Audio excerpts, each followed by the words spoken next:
नमस्कार मंडळी, लक्ष्मीच्या पावलांनी या मालिकेच्या पुढील भागांमध्ये आपल्याला बघायला मिळणार आहे.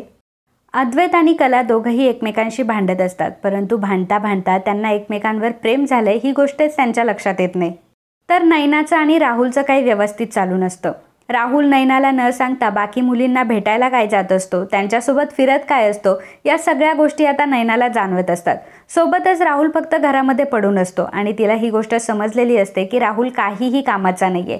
राहुलच्या हातामध्ये घरातले कुठले सूत्रही नाहीये ना बिझनेसची कुठलीही सूत्र त्याच्या हातामध्ये आहेत. प्रत्येक वेळी नैनाचा अपमानच केला जातो. नैनाला जे ते घालून पाडून बोलत असतं, कारण नैना तशी वागतही असते. प्लस म्हणजे राहुल तिची कुठलीही साईड घेत नसतो. आपल्या बायकोला घरातले कोणी बोलताय, मग आपल्या नवऱ्याने आपली साथ दिली पाहिजे असं नैनाला आवर्जून वाटत असतं. परंतु राहुल तसा वागतच नसतो. राहुल उलट नैनाच्या चुका घरच्यांना दाखवत असतो आणि म्हणत असतो की बघितलं ना, तुम्ही मला सगळ्यांनी हिच्याशी लग्न करायला सांगितलं आणि मी केलं. आता बघताय ना तुम्ही हे सगळं, ही सगळी तुमच्याच कर्माची फळ आहे, असं राहुल आता घरच्यांना म्हणत असतो. नैना मेन म्हणजे त्या घरामध्ये ज्या गोष्टीसाठी आलेली असते तिची ती गोष्टच पूर्ण होत नसते. कारण तिला चांदेकरांचा पैसा उडवायचा असतो आणि ना तिच्या मनासारखं तिला काही घेता येत नसतं, कारण तिचा नवराच तिच्या बाजूने नसतो. तिला साधा नेकलेस घ्यायचा असेल तरी तिला कलाला सांगावं लागत असतं. छोट्यातली छोटी गोष्ट ही कलाला विचारून तिला करावी लागत असते. घरातल्या मोठ्यांना म्हणजे सरोजला विचारून तिला करावी लागत असते. त्यामुळे नैनाला खूप राग येत असतो आणि नैनाच्या मनावर कुठलीही गोष्ट नसते. नैनावर कुठली जबाबदारी सुद्धा घरच्यांनी टाकलेली नसते आणि त्यामुळे नैनाची फार चिडचिड होत असते.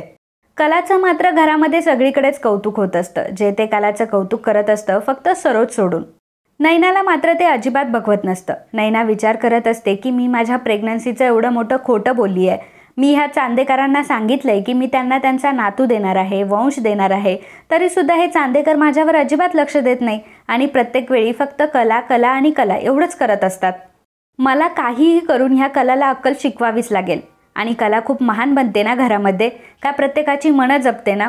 आता नाही सगळ्यांच्या मनातून मी ह्या कलाला उतरवलं ना तर माझं नावसुद्धा नैना नाही, असा नैनाने आता प्लॅन केलेला असतो.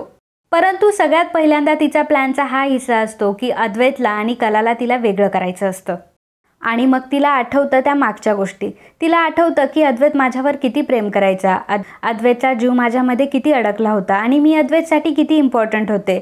खरं तर अद्वैतला माझ्यासोबत लग्न करायचं होतं, परंतु मी अवेलेबल नसल्यामुळे त्याने कलासोबत लग्न केलंय. याचा अर्थ अद्वैतच्या मनात कुठेतरी अजून माझ्याबद्दल फिलिंग्स असतीलच, असा नैना विचार करत असते. नैनाला तर ही गोष्ट चांगली समजलेली असते की आपण लग्नातून पळून गेलो ही आपल्या आयुष्यात सगळ्यात मोठी चूक होती. कारण जर आज अद्वैतसोबत तिचं लग्न झालं असतं तर सगळीकडे मोठी सून म्हणून तर तिला मिरवताच आलं असतं. सोबतच घराच्या सगळ्या जबाबदाऱ्यासुद्धा तिच्यावर असत्या आणि सोबतच घराच्या किल्ल्यासुद्धा तिच्या हातात असत्या, तर सुनेचा तोराही मिरवता आला असता. परंतु तिच्या एका चुकीमुळे आणि राहुलच्या गोड बोलण्यामुळे ती राहुलमध्ये फसलेली असते आणि तीच तिची चूक झालेली असते. नैनाला आता ह्या सगळ्याच गोष्टी जाणवत असतात, परंतु आता पुन्हा एकदा तिला अद्वैतच्या मनात तिची जागा निर्माण करायची असते. कारण कुठेतरी तिला असं वाटत असतं की जर अद्वैतच्या ती जास्त जवळ गेली आणि अद्वैतला तिने जर मागच्या गोष्टींची आठवण करून दिली तर अद्वैत पुन्हा एकदा तिच्या प्रेमात पडेल आणि मग कलाला तो कल्टी मारेल, कलाला डिवोर्स देईल आणि मग मी सुद्धा राहुलला डिवोर्स देईल आणि अद्वैत आणि मी आम्ही लग्न करू, असा नैनाचा प्लॅन असतो. कारण तसंही तिला माहीत असतं की राहुलसोबत लग्न करून ती फार पस्तावलेली असते आणि राहुल काही कामाचा नाहीये हे राहुल प्रत्येक गोष्टीतून तिला दाखवूनच देत असतो. त्यामुळे आता अद्वैतवर तिचा डोळा असतो आणि अद्वैतच्या आणि तिच्यामध्ये येणारी व्यक्ती असते ती म्हणजे कला. कलाला तिला आता बाजूला करायचं असतं. नैना आता मुद्दाम अद्वैतच्या जवळ जाण्याचा प्रयत्न करत असते. अद्वैतला कॉफी काय नेऊन देत असते, अद्वैतला ब्रेकफास्ट वाढायला काय जात असते आणि अद्वैतच्या सारखं पुढं पुढं करत असते. सरोजच्या सुद्धा नजरेत ती गोष्ट येत असते आणि सरोजने एकदा नैनाला सांगितलेलं सुद्धा असतं की तू माझ्या मुलापासून दूर राहा आणि पुन्हा पुन्हा जर तू त्याला त्या गोष्टींची आठवण करून दिली तर माझ्या इतकं कोणीच वाईट नसेल. कारण माझा मुलगा जेव्हा डिप्रेशनमध्ये गेला होता ना तुझ्यामुळे, तेव्हा मी त्याला बघितलंय आणि तुझ्या मनात जर काही घाण विचार असतील ना तर तो विचार सुद्धा करू नको, नाहीतर सगळ्यात पहिल्यांदा मी तुला घराबाहेर काढेल, अशी सरोजने नैनाला धमकीच दिलेली असते. परंतु नैना सरोजचं काही ऐकत नाही आणि तिला तिचा प्लॅन सक्सेसफुलच करायचा असतो. नैना काही ना काहीतरी कारण काढून अद्वैतच्या रूममध्ये जातच असते आणि कलाला सुद्धा ह्या गोष्टी समजत असतात की नैनाचं नक्की चाललंय काय आणि तिलाही जाणवत असतं की नैनाताई जे काही करते ते मुद्दाम करते. ही मुद्दाम अद्वैतच्या जवळ जाण्याचा प्रयत्न करते. अद्वैतला ह्या गोष्टी जाणवत नसतात कारण नैना अद्वैतला म्हटलेली असते आपण दोघे इथून पुढे फ्रेंड्स आहोत आणि तुम्हाला काहीही गोष्ट शेअर करू शकतो. नैनाने अद्वैतची रीतसर माफी मागितलेली असते. अद्वैतला ती म्हटलेली असते की अद्वैत मला माहिती आहे की मी तुला खूप हर्ट केलंय. मी लग्नातून असं पळून जायला नको होतं. मला माहिती आहे मी तुझ्या भावनांशी खेळले, मी तुझी खूप बदनामी केली आणि त्या सगळ्या गोष्टींचा मला आता फार गिल्ट येतोय. मला खूप राग येतोय की मी अशी का वागले ते. खरं तर मी असं नव्हतं वागायला पाहिजे. जर राहुलचं आणि माझं प्रेम होतं तर मी तुला ते क्लिअर सांगायला पाहिजे होतं. परंतु माझ्याकडनं ही खूप मोठी मिस्टेक झाली आहे आणि मला ती मिस्टेक सुधारण्याची फक्त एकच चान्स दे. तर अद्वैत म्हणतो की ठीक आहे, जे काही झालं ते आपण विसरून जाऊयात. नैना म्हणते की तू मला खरंच माफ केलंयस का? अद्वैत म्हणतो की हो, मी तुला माफ केलंय. नैना म्हणते की नाही, तू मला माफ केलंय हे मी फक्त एकाच गोष्टीवरून डिसाईड करेल. जर तू माझी मैत्री ॲक्सेप्ट केली तरच आणि तरच तू मला माफ केलंय असं मी समजेल. तर अद्वैतला नैनाने बोलण्यात फसवलेलं असतं. तेव्हा अद्वैत म्हणतो की ठीक आहे. तर अद्वैत नैनाला चांगल्या मनाने म्हणतो की ठीक आहे, आपण आता इथून पुढे फ्रेंड्स आहोत. नैनाला तर अद्वैतच्या जवळ जाण्याचा बहानाच भेटलेला असतो. मग काही ना काहीतरी बहाना काढून आता नैना अद्वैतच्या रूममध्ये जातच असते. मुद्दाम संध्याकाळच्या वेळी जेव्हा अद्वैत घरी येतो तेव्हा कलाच्या आधी नैना त्याला कॉफी द्यायला जाते. मुद्दाम अद्वैतचं अटेन्शन मिळवण्यासाठी नैना सारखी अद्वैतच्या पुढे पुढे करत असते. कलाला या सगळ्या गोष्टी जाणवत असतात, परंतु कलाच्या ह्या सगळ्या मनातच असतात. कला नैनाला काहीही बोलत नाही. तर एके दिवशी अद्वैत हा आंघोळ करून बाहेर आलेला असतो आणि त्याच वेळी नैना तिथे गेलेली असते. नैना जेव्हा अद्वैतला बघते तेव्हा अद्वैतने शर्ट घातलेला नसतो आणि त्याच गोष्टीचा फायदा घेऊन आता नैना आतमध्ये जात असते. कला मात्र त्याच दिशेने येत असते. नैना अद्वैतच्या जवळ जात असते आणि अद्वैतला असं वाटतं की सोहम रूममध्ये आलाय. तेव्हा अद्वैतची पाठ ही नैनाकडे असते, त्यामुळे अद्वैत कामामध्ये असतो आणि तो सोहमला म्हणतो की सोहम, एक काम कर, बेडवर माझा शर्ट पडलाय तेवढा आणून दे बरं मला. नैना आता तो शर्ट घेते आणि अद्वैतच्या हातामध्ये देते. अद्वैतचं अजूनही नैनावर लक्ष नसतं. तो रूममध्ये सोहम आलाय असाच विचार करत असतो आणि त्याच वेळी कला तिथे येते. नैना आता मुद्दाम अद्वैतच्या जवळ जाण्याचा प्रयत्न करत असते आणि त्याच वेळी कला येते.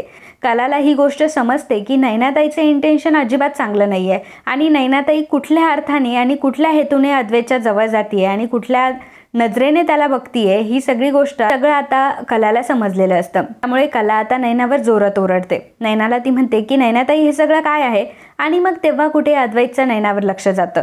नैनाला तो म्हणतो की नैना, तू आलीस आणि मला सांगितलं नाहीस, तू मला एकदा नॉक तरी करायचं ना. तर कलाला आता खूप राग आलेला असतो आणि कला आता नैनाला खूप बोलू लागते की नैनाताई, तुझी हिंमत कशी काय झाली? तू माझ्या आणि अद्वैतच्या रूममध्ये आलीच कशी काय? आणि तुला यायचंच होतं तर तुला नॉक नाही करता आलं का? तर तसंही नैनाकडे आता दुसरं कुठलंही रिझन नसतं. तर नैना कलाला म्हणत असते की कला, मला फक्त अद्वैतला थँक्यू म्हणायचं होतं. कला विचारते की कशासाठी थँक्यू म्हणायचं होतं? तर नैना म्हणत असते की काही नाही, त्याने मला सगळ्या गोष्टींसाठी ॲक्सेप्ट केलं, त्याने माझ्या सगळ्या चुका पोटात घातल्या आणि मला माफ केलं. या गोष्टीसाठीच मला त्याला थँक्यू म्हणायचं होतं आणि म्हणूनच मी रूममध्ये आले होते. पण मला काय माहीत होतं की त्याने शर्ट नाही घातलाय आणि तो बोलला की शर्ट दे, म्हणून मी शर्ट दिला. तेव्हा कला आता तिच्यावर ओरडू लागते आणि म्हणत असते की नैनाताई बस, मला माहिती आहे की तू त्यांना शर्ट दिला, परंतु तू कुठल्या हेतूने दिला हे मी माझ्या डोळ्यांनी बघितलंय आणि तुला कोणी अधिकार दिला की तू माझ्या नवऱ्याच्या जवळ जावं? आणि जर अद्वैतला तू अशा अवस्थेत बघितलं होतं तर तुला दारावर नॉक करून नाही येता आलं का? जेणेकरून अद्वैतला समजलं असतं की तू दारामध्ये आली आहेस आणि अद्वैतने त्याचा शर्ट घालून घेतला असता. परंतु नाही, तुला तर अद्वैतच्या जवळ जायचं होतं म्हणून तू हे सगळं केलंय. नैनाताई, एक गोष्ट लक्षात ठेव की आता काही झालं तरी मी अद्वैतची बायको आहे आणि बायको या नात्याने तुला सांगते की पुन्हा जर आमच्या रूममध्ये यायचं असेल तर तुला नॉक करून यायचंय, नाहीतर तू आमच्या रूममध्ये नाही आलीस तरी सुद्धा चालेल. कला हे सगळं बोलून जात असते. अद्वैत मात्र कलाकडेच बघत असतो की ही एवढ्या बायकोच्या हक्काने काय बोलते.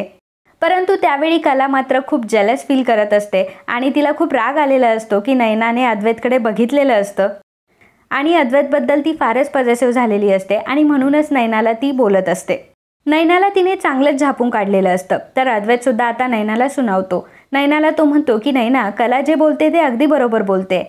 जर तुला रूममध्ये यायचं होतं तर तू नॉक करून यायचं ना. तर नैना म्हणत असते की अद्वैत, आता तू सुद्धा माझ्यावर संशय घेणार का? अद्वैत म्हणतो की नाही नैना, मी तुझ्यावर संशय नाही घेत, परंतु हे बेसिक मॅनर्स असतात. जर तू कोणाच्या तरी रूममध्ये येते तर नॉक करून येणं हे गरजेचंच आहे ना. आणि कला बोलते त्यात काहीच वाईट नाही आहे. नैनाला समजतं की अद्वैत माझी सोडून कलाची बाजू घेतोय. याचा अर्थ हे दोघं जण मिळालेले आहेत. ही गोष्ट आता नैनाला समजलेली असते. नैनाचा डाव तिच्यावरच उलटलेला असतो. तर कलाने मात्र नैनाला कुठचंच सोडलेलं नसतं आणि नैनाला ती बोलून दाखवते की जेव्हा मी तुझ्या रूममध्ये येते तेव्हा मी दरवाजा नॉक करून येते. का बरं नॉक करून येते? कारण तुम्ही मॅरिड कपल आहात, तुम्हालाही प्रायव्हसी आहे, तुम्हालाही तुमची प्रायव्हेट स्पेस आहे आणि तुमच्या प्रायव्हेट स्पेसमध्ये येताना मी नॉक करून यायला पाहिजे एवढे बेसिक मॅनर्स माझ्यामध्ये आहे. परंतु ताई, तू तर डायरेक्ट आमच्या रूममध्येच घुसतेस. परत जर तू माझ्या रूममध्ये अशी डायरेक्ट येताना मला दिसली तर माझ्या इतकं वाईट कोणीच नसेल, एवढं लक्षात ठेव. इथून पुढे तुला जे काही बोलायचं असेल ना अद्वैतशी, तर हॉलमध्ये बोलायचं, माझ्या रूममध्ये पुन्हा कधीही यायचं नाही, असे आता सक्त ताकीद नयनाला कलाने दिलेली असते.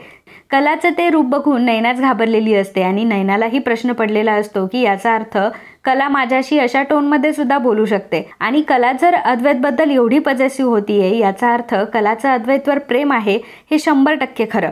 परंतु तरीसुद्धा नयनाच्या मनात हाच विचार सुरू असतो की कला, आता मी बघ तुला अद्वैतपासून कशी लांब करते.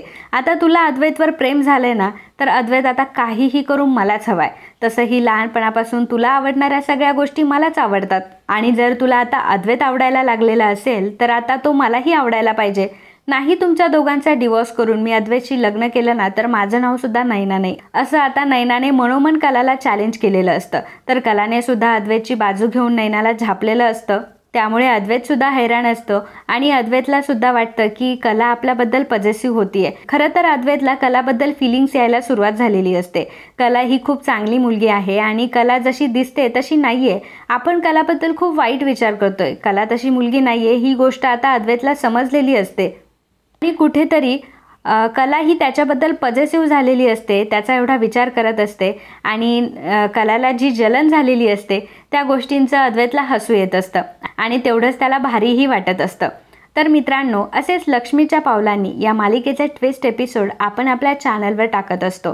तुम्हाला जर हे ट्विस्ट एपिसोड टीव्हीच्या आधीच जाणून घ्यायचे असतील तर लगेच आपल्या चॅनलला सबस्क्राईब करा आणि हा जर व्हिडिओ तुम्हाला आवडला असेल तर व्हिडिओला लाईक आणि कमेंट करायला विसरू नका. Thank you so much.